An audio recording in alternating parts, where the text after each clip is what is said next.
Asri dan damai, meresapi udara segar di antara dedaunan, berlindung di balik akar-akar dari ombak yang mengikis, mencari kehidupan di setiap ranting. Di sini, di Muara Baru, masyarakat hidup tak terpisahkan dari kapal-kapal nelayan, mencari mata pencaharian dari penghuni perairan. Selalu ada ikan, udang, atau rajungan yang bersembunyi di balik akar-akar bakau, dibawa pulang dan dijual sebagai nafas kehidupan perekonomian masyarakat Muara Baru. Tak semua orang tahu, bakau telah memayungi lebih banyak manusia lagi dari polusi udara yang kian memekat beserta racun-racunnya yang melayang tak terlihat. Pemandangan hutan bakau memang menyejukkan mata, namun seringkali kita terlupa akan ancaman besar yang dihadapi setiap batang bakau, masyarakat, dan kita semua. Sampah. Namun sayang, kita tak pernah menyadari sampah yang dibuang ke sungai akan bermuara ke laut, dan laut akan selalu mengembalikannya ke pesisir, menyeret bakau-bakau muda, menghambat pertumbuhan bakau yang telah tegak, dan merusak ekosistem yang ada di akar-akarnya.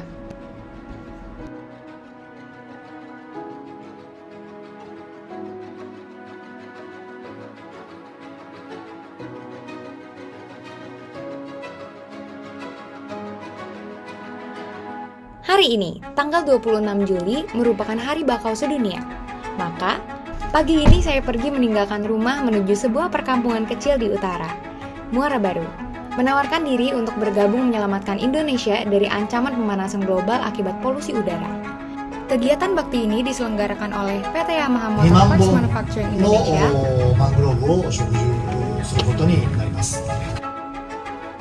berkolaborasi dengan Kementerian Lingkungan Hidup dan Kehutanan, sebuah gerakan yang berkomitmen menanam 20.000 pohon bakau sebagai bayaran dari limbah udara yang dihasilkan pabrik.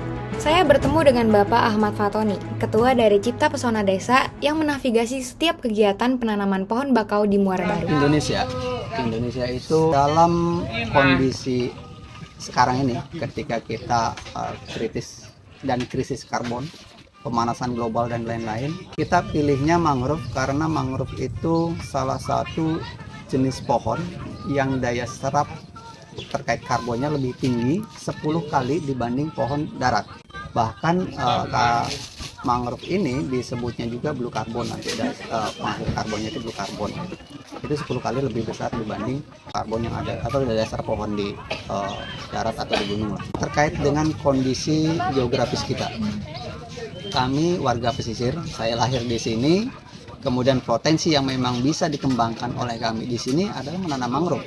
Sehingga itu yang mendorong kita, ya udah kita lakukan, sekaligus juga untuk pengamanan di pantai kita, kemudian juga kita ingin mengembalikan ekosistem yang dulu sempat hilang. Hari ini kita coba munculkan kembali.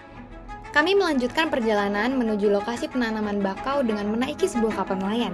Di atas kapal, saya sempat berbincang dengan salah satu anggota cabang Dinas Kehutanan Wilayah 9, Provinsi Jawa Barat. Beliau mengungkapkan akan banyaknya masalah yang ditimbulkan oleh sampah yang dibuang ke perairan. Bukan masalah kimianya tuh, kalau ada sampah yang tadi kecil sampai besar. Pernah yang kawasan ini ring masuk sampah-sampah besar yang merusak. Kalau yang plastik kresek itu, yang nempel di daun. Terus kena ombak kan lama-lama dia akan lanjut gitu. Hal ini membuat saya bersedih dan menyayangkan kontur Indonesia yang indah, kaya, dan membuat segalanya cukup untuk hidup, namun dirusak oleh penduduknya sendiri. Tak sampai 45 menit, kapal kami merapat di tujuan. Saya diajak meninjau kemajuan penanaman pohon bakau yang dilakukan PT Yamaha 3 tahun terakhir, membuka pengetahuan baru akan pentingnya penghijauan. Bapak Rumli, Project Leader Carbon Neutrality PT Yamaha Motor Parts Manufacturing Indonesia, menjelaskan kepada saya cara kerja bakau secara ilmiah. Jadi kita bicara perubahan iklim, beberapa jenis gas yang bisa menyebabkan efek gas rumah kaca, itu salah satunya akibat CO2, karbon dioksida. Nah, bicara masalah polusi itu ada penghasil dan penyerap. Kalau penghasil itu kalau di dunia industri kan ada listrik, ada gas. Jadi transportasi, alat elektronik kita yang pakai ke industri itu adalah penghasil CO2. Yang mana industri itu adalah yang paling besar terhadap pencemaran lingkungan CO2. Itu yang penghasil. Yang kedua adalah penyerap. Nah, ini harus berimbang. CO2 itu bukan berarti nggak bagus, bagus juga. Tapi kalau tidak seimbang akan menyebabkan perubahan iklim.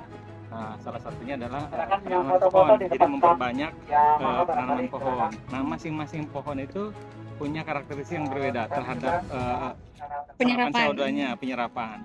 Nah, ini untuk mangrove ini secara teoritis itu paling bagus.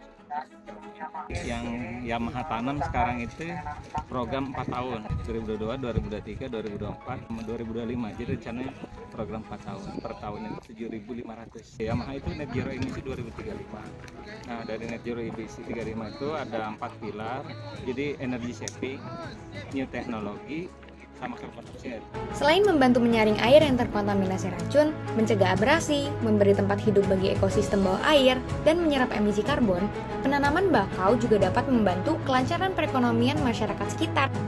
Menanam bakau-bakau ini memberi saya sedikit ketenangan dan harapan yang membesar agar seluruh masyarakat Ibu Pertiwi dan para muda-mudi untuk peduli bahwa dengan tangan kitalah kita mengabdi untuk negeri, menjaga Indonesia agar keindahannya abadi dan lestari, sehingga dapat hidup damai, menapaki kemajuan sambil menjaga peradaban.